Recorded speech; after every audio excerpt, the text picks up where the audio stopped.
Hello, my name is Sandra Larson. I live in Boulder, Colorado. My friend Kit and I are collaborating on this presentation to share a story about Orchard Grove Mobile Home Park here in Boulder. Hi, I'm Kit Basom. I've lived at Orchard Grove for 20 years now, and I am delighted to be telling you about my neighborhood. This is a photograph from a community meeting at Orchard Grove. We're going to tell you more about this community and some of its special history. Orchard Grove lies at the heart of the city of Boulder at the northeast corner of Valmont and 30th Street. And given its location, you might be surprised by the amount of wildlife here, largely because the Boulder and White Rock Ditch runs through the community. And I am lucky enough to live right on the ditch among the mature trees and the wildlife that they attract. I see deer every day. There are foxes, skunks, raccoons, sometimes coyotes, and at least once a bobcat. We have diverse bird life in the big old trees, which is a delight to me. Shortly after I moved here, twin fawns were born under the protective skirt of a big spruce tree right next to my kitchen window, so I could look down and watch them. And this riparian environment is actually an essential part of an urban wildlife corridor that connects the mountains with the plains. Very unusual to have such a corridor in a city. And I feel really lucky to be living in a place that's not only beautiful, but also part of this rare urban phenomenon. Orchard Grove is named for the fruit trees that were planted there by an early owner of the land back in the 19th century. It's home now to about 450 people who live in the 215 homes located on this site. As a mobile home park, residents own their homes, but rent the land that the home sits on. The land is now owned by Riverstone Communities, a privately owned Michigan-based corporation that owns and operates mobile home parks in 12 states. You'll hear more about Riverstone later. I've spoken about the natural environment of the park. The other aspect of the community that makes it really special is the people, mostly young families and retirees, many immigrants from every continent except Antarctica. It's not intentionally diverse, but it has grown up that way organically over many years. If someone decided to create a community like this from scratch, you couldn't do it. There are people who were born here and who are now raising their children here. People have deep roots, they're intergenerational friendships, extended families living in several different homes in the park. It's something that couldn't be replicated. The first people I met when I moved in were the kids. They were curious and friendly, and their parents were at work. One day, as I was sitting in my study, I looked out the window and saw a little girl climbing a tree, and I knew I had to get to know her, which I did. And through a video, I became friends with her whole family. Around the same time, I met Yasmin, who was then 3 years old. She just knocked on my door and walked right into my life. We didn't have a common language at that time, which didn't seem to matter at all. And those two families, Abril's family and Yasmin's family, and I went on adventures together over the years, did projects. It was wonderful. They were my best friends in the park until many years later, both families left. Before we tell you more about Orchard Grove, we want to put this place in a broader context of the nation and our state. In the United States, mobile homes account for about 10% of housing, in addition to single-family homes, duplexes, and apartments. About 20 million Americans live in mobile homes. Only about a third of these live in mobile home parks, but that's still quite a few people. The others live in mobile homes that are parked on private land. In Colorado, over 100,000 people live in mobile home parks in about 900 parks across our state. Mobile home parks are the least expensive unsubsidized housing in Boulder and statewide. They're important in many communities, both cities and places like the mountain ski towns where housing is very expensive. But technically, they're not counted as affordable housing because of the tax laws that provide affordable housing credits, and because they may not have limits on resale and so on that make them permanently affordable. But for many people, as Esther Sullivan says, a sociologist at UC Denver, the mobile home has offered a path to the American dream on a budget. The other thing is that mobile homes are not really very mobile. It's expensive to move them. They can easily be damaged or fall apart in moving. And so people can be stuck in the sense that their home cannot easily be moved. Big investors have realized that money can be made here. Because people can't move their home easily, it's possible to raise the rent and neglect maintenance in the park. When I moved here, I didn't realize how different renting the land under your home is from renting an apartment or a house. For example, eviction from a mobile home park is not at all like eviction from an apartment. In a mobile home park, it's your house that's being evicted, unless you can sell it very quickly, which is not likely to happen. You're just going to lose it, which may represent your life savings.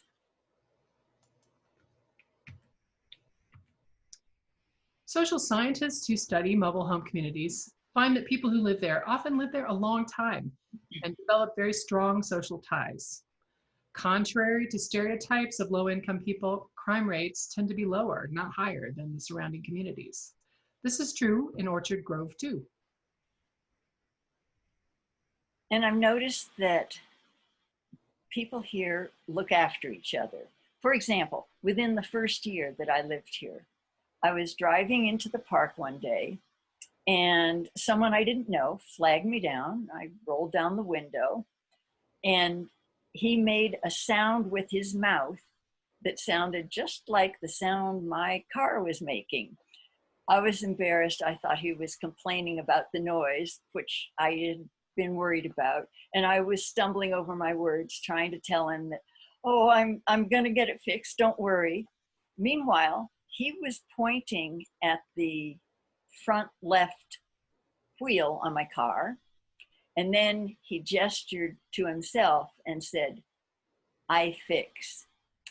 He then handed me a slip of paper on which he'd already written the name of the part that I would need to buy in order for him to be able to fix my car, which he did. Another example of people looking after each other is that everyone in the community knows which children come home from school to empty houses because the adults are at work. You remember that little girl who was climbing the tree behind my house? Once I got to know her, she was one of the 3 girls who always hopped off the school bus and came directly to my kitchen or my backyard, depending on the weather, and did homework, made up plays, invented games. It was lovely. Avril was the first, and during that first school year, she learned to read and write English at my kitchen table. Her teacher started giving her special assignments to work on that could take advantage of her getting a friend who was home after school and enjoyed working with her. It was incredibly gratifying for me, and I think for Abril as well.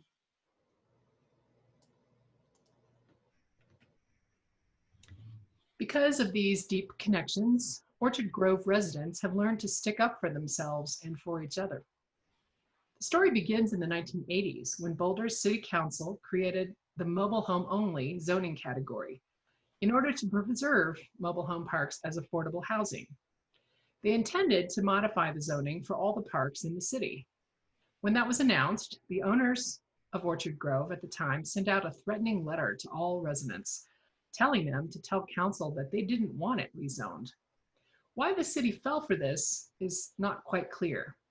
But because of this unscrupulous tactic, Orchard Grove was the only park left in the city that was zoned for medium density housing and not for mobile homes. The owners at the time were a pair of brothers who wanted to redevelop the property.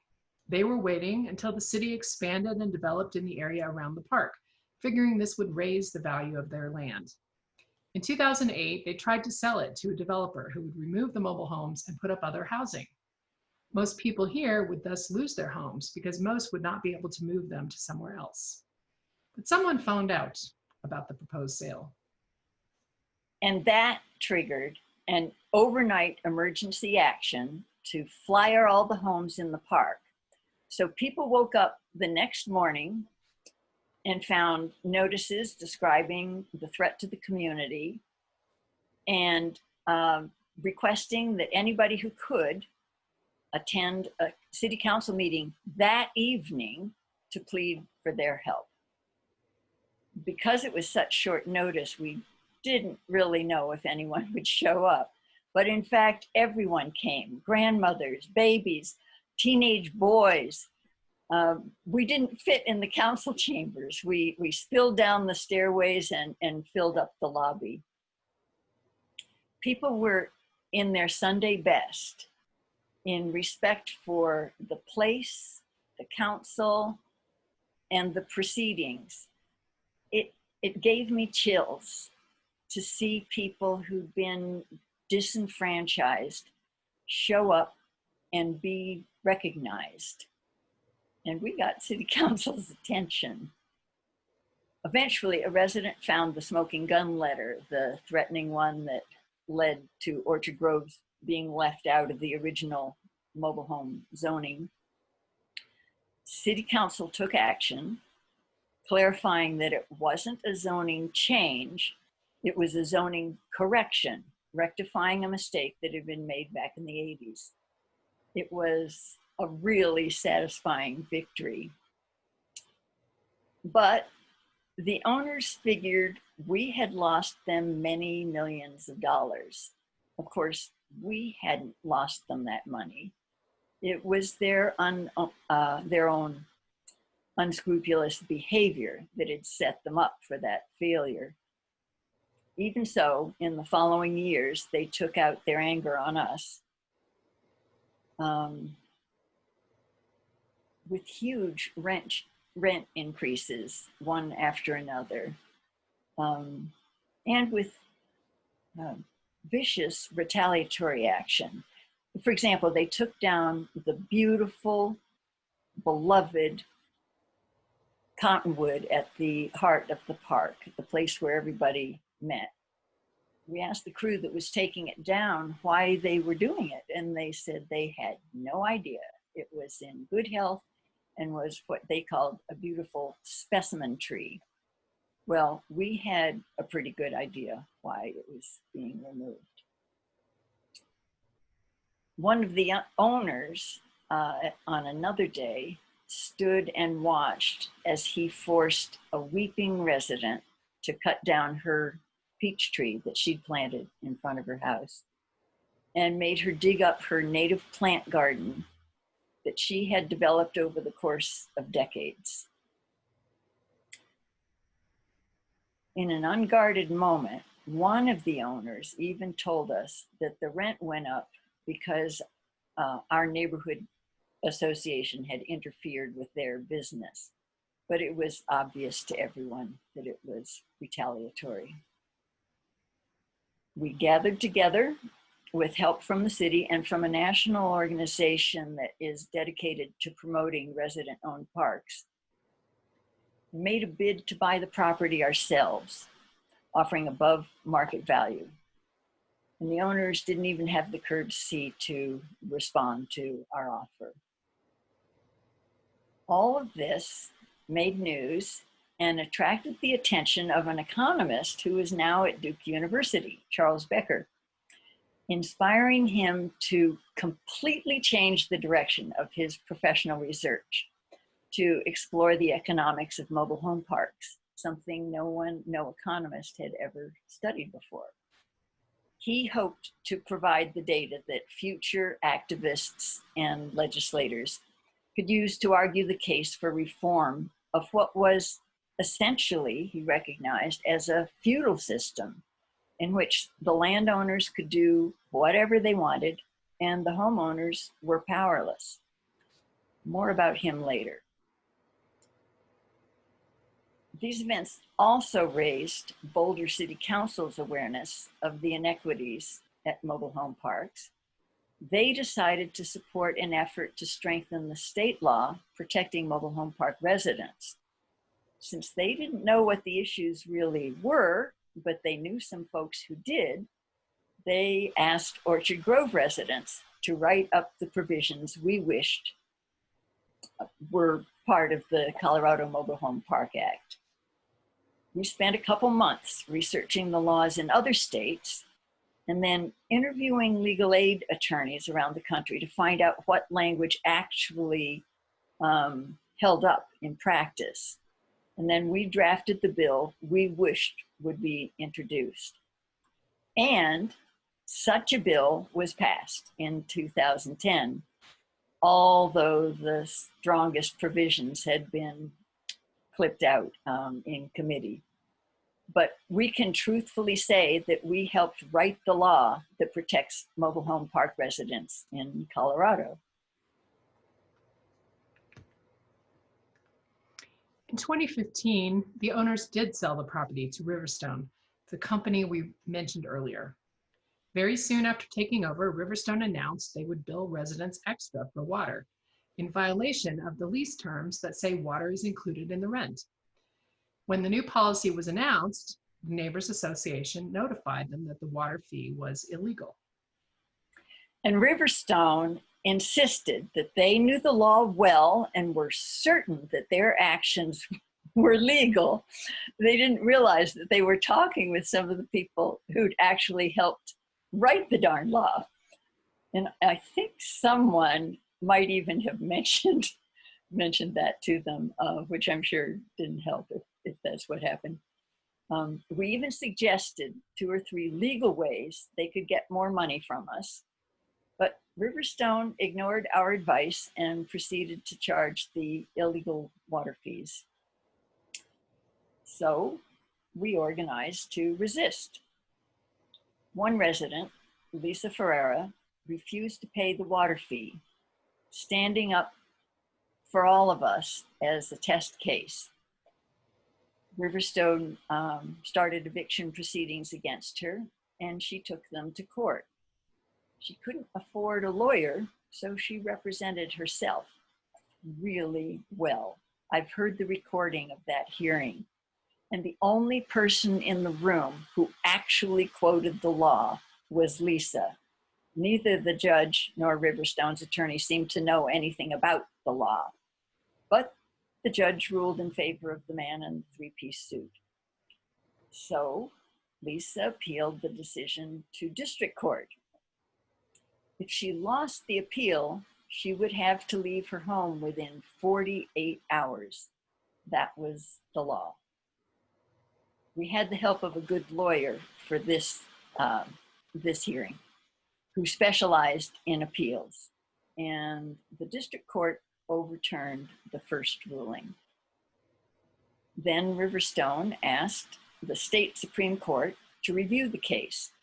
Lisa's appellate lawyer convinced the Supreme Court to deny the request for review.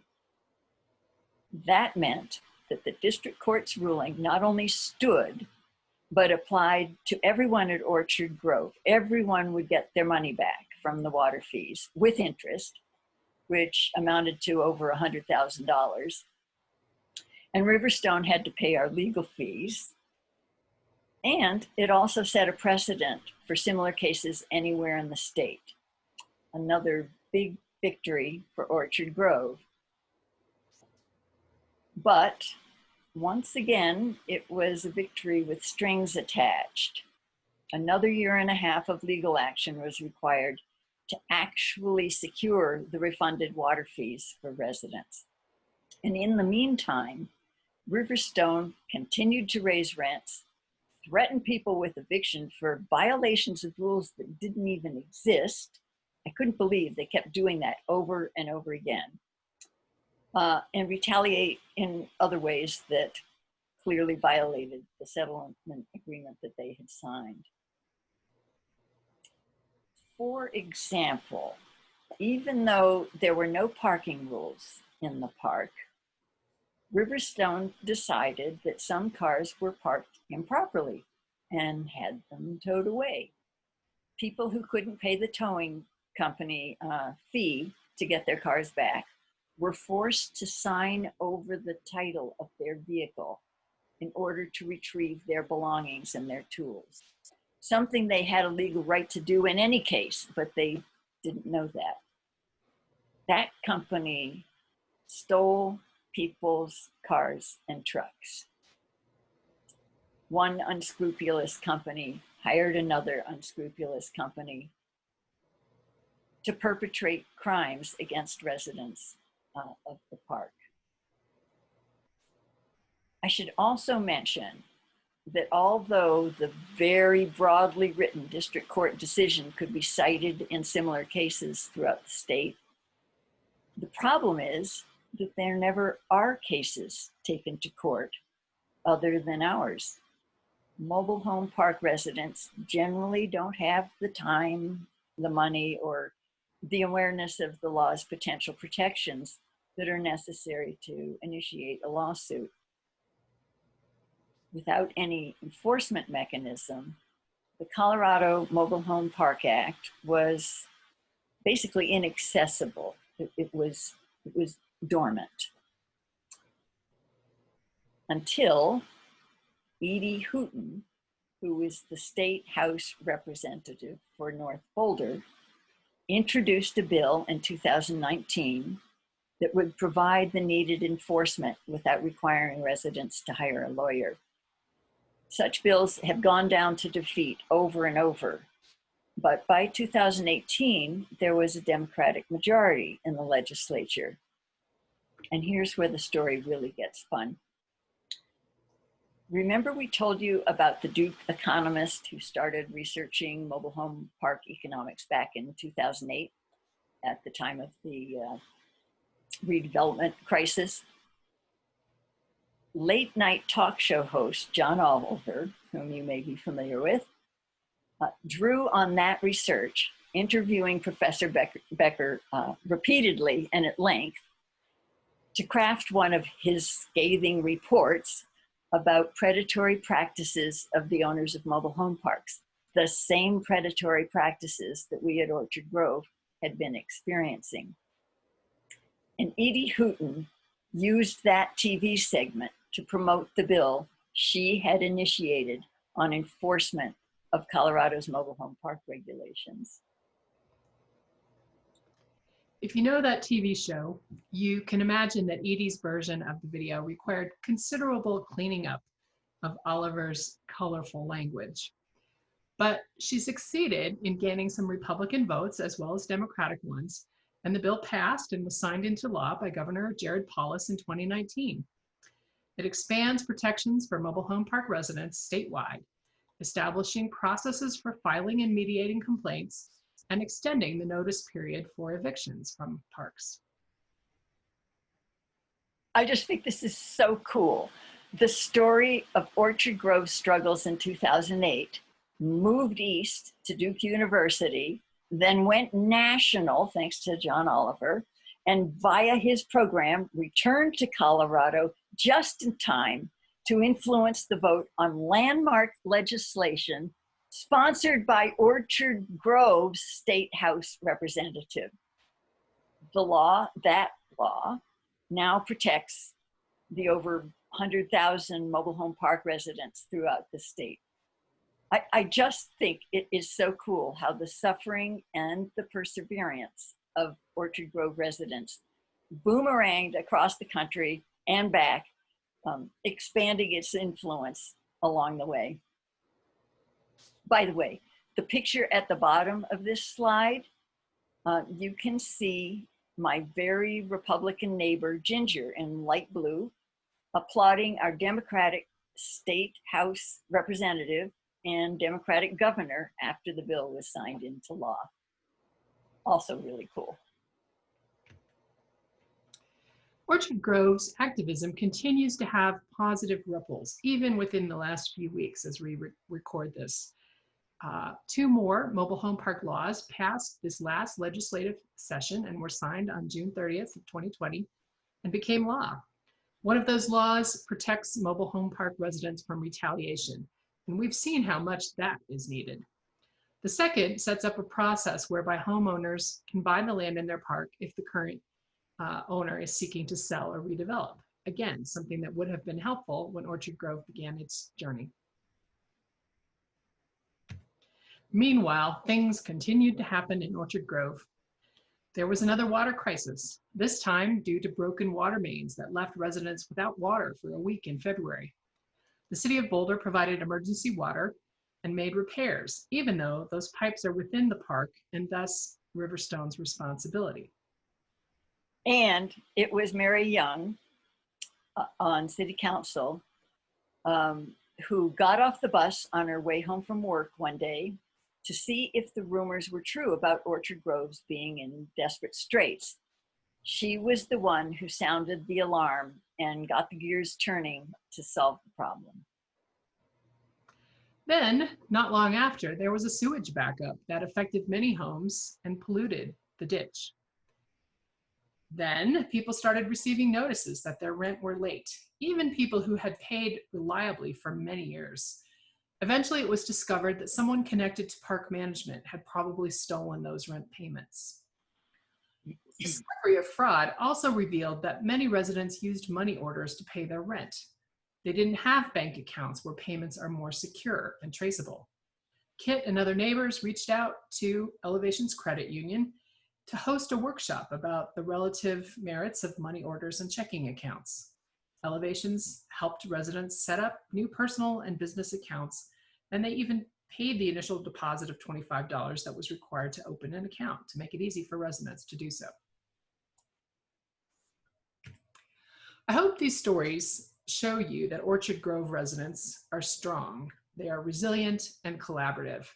They are very good at using their networks to solve problems and bring in people who can help them.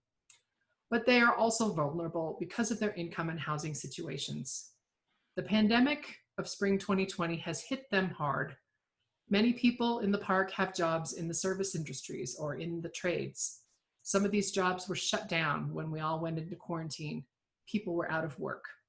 Other people's jobs put them in close contact with others and at heightened risk for catching the virus. For example, my neighbor 2 doors west of me, Dignora, who works in a large commercial kitchen, has explained to me that that is not an environment that is designed for social distancing. And she lives in fear of bringing home the virus to her young son and her elderly parents. This is my quirky, generous, funny, kind next door neighbor, Jeff.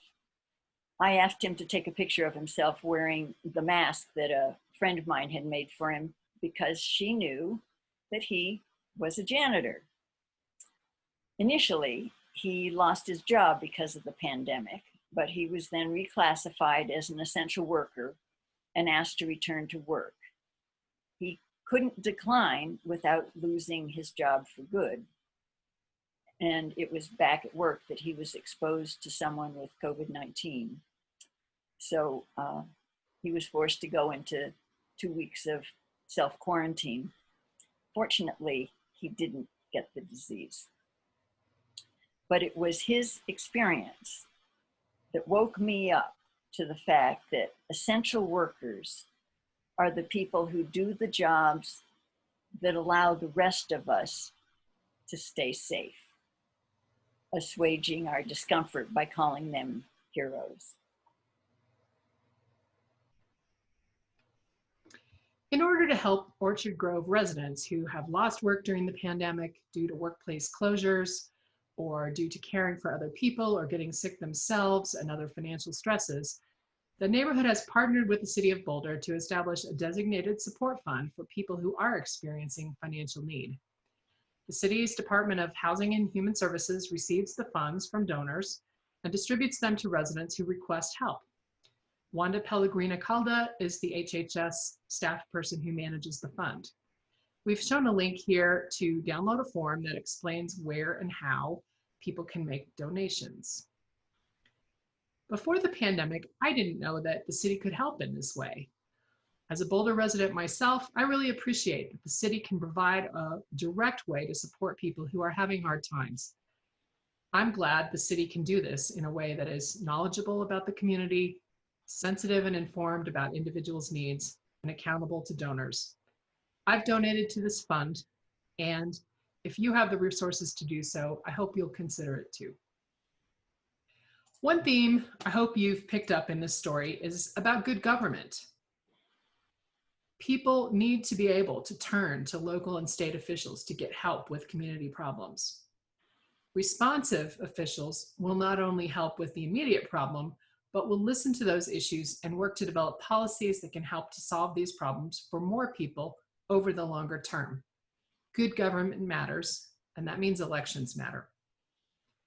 Another theme reflected in this photo that we showed at the start of the show is that it reflects the community's diversity along many human dimensions. What we didn't say then was that this photo was taken at one of those very community meetings held in 2008 to stop the redevelopment of the property, which would have left these people without homes. So this is a photograph of community, activism, and strength. And it also shows where we meet, since we don't have a community house or some other building the way most mobile home parks have. We were lucky that it was summer when the park was threatened. I need to tell you that this is not Shangri-La. We are normal, flawed people. We have baggage. Certainly stuff happens here that's bad and heart-wrenching. But this community is not constructed, it grew. So because it's alive, it has resiliency and has the strength to reach out and connect with people in the larger community.